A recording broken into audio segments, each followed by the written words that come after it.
کیف کے کچھ اہم مغربی حامیوں کی پالیسی میں ڈرامائی تبدیلیوں کی وجہ سے اب یوکرین میں جوہری اضافے کے بارے میں انتباہات بڑھتی ہوئی تعدد اور عجلت کے ساتھ جاری کیے جا رہے ہیں۔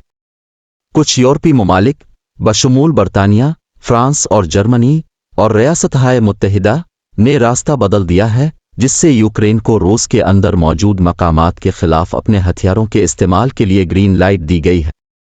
مؤخر الذکر 2 نے اپنی اجازت یوکرین کے حملوں تک محدود کر دی تھی، جس کا مقصد صوبہ خارکیو کا دفاع کرنا تھا۔ حالانکہ ایک رپورٹ کے مطابق جو بائیڈن اس جغرافیائی پابندی کو بھی اٹھا سکتے ہیں۔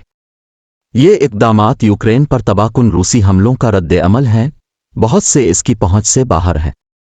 مغربی پالیسی میں ہونے والی ان تبدیلیوں کے علاوہ فرانسیسی صدر ایمانوئل میکرون کے یوکرائنی افواج کو سائٹ پر تربیت دینے کے لیے اور یہاں تک کہ ممکنہ طور پر لڑنے کے لیے فرانسیسی فوجی بھیجنے کے منصوبے نے ان خدشات کو بڑھا دیا ہے کہ روس جوابی کارروائی میں جوہری کارروائی کر سکتا ہے۔ ولادیمیر پوتن نے یوکرین پر حملہ کرنے کے دن سے ہی اس امکان کی طرف اشارہ کیا ہے، جیسا کہ دوسرے اعلیٰ روسی حکام، خاص طور پر روس کی سلامتی کونسل کے نائب چیئرمین دمتری میدوف، جو پہلے وزیر اعظم اور صدر رہ چکے ہیں اور ہو سکتا ہے یہ ریکارڈ اپنے پاس رکھیں۔ جوہری خطرات کی تعدد کے لیے روسی سرکاری سطح کے اندر